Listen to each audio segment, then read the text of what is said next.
விழிப்புணர்வு மாரத்தான் ஓட்டத்தில் சென்னையினுடைய காவல் ஆணையர் அமல்ராஜ் அவர்கள் பங்கேற்றிருக்கார். நம்ம பார்த்துட்டு இருக்கோம். அவரும் இந்த காமராஜர் சாலையில இந்த மாரத்தான்ல பங்கேற்றிருக்காங்க. சார், எப்படி இருக்கு சார் இன்னைக்கு காலையில் இளைஞர்களோட நீங்க ஓடிட்டு இருக்கீங்க? முதலமைச்சர் தொடங்கி வச்சிருக்காங்க. ஆமா, ஒரு நல்ல விழிப்புணர்வு இருக்கிறது.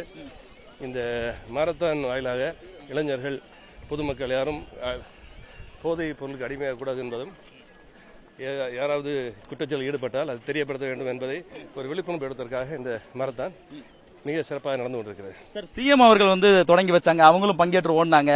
நீங்களாம் கூட போயிட்டு இருந்த பார்க்க முடியுது. சிஎம் அவர்களே நேரடியாக தொடங்கி வச்ச நிகழ்வு. ஆமா, நம்ம எல்லாருக்குமே ஒரு உந்துதலா இருந்தது. எல்லாருமே சிறப்பாக செயல்படணும், சிறப்பாக இந்த பணியில குறிப்பா போதையை தடுக்கிறதுக்கான பணியில ஈடுபடணும் என்பதை முதல்வருடைய வருகையை காட்டியிருக்கு. சார், காவல்துறை இதுல முக்கிய பங்காற்றி இருக்காங்க. எனக்கு மக்கள்கிட்ட விழிப்புணர்வு ஏற்படுத்துறதுல அதையும் நம்ம கொண்டு வந்துட்டு இருக்கோம். எப்படி இருக்கு சார்?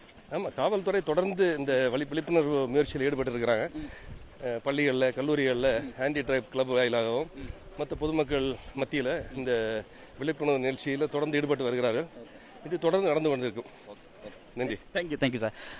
சென்னையினுடைய காவல் ஆணையர் அமல்ராஜ் அவர்கள் இந்த மாரத்தான் போட்டியில் பங்கேற்றது குறித்தும் அதேபோன்று இளைஞர்களிடம் விழிப்புணர்வு ஏற்பட வேண்டியது என்பது குறித்தும் விளக்கமாக தெரிவித்திருக்கார். புதிய தலைமுறைக்காக ஒளிப்பதிவாளர் தினேஷுடன் சுரேஷ்குமார்.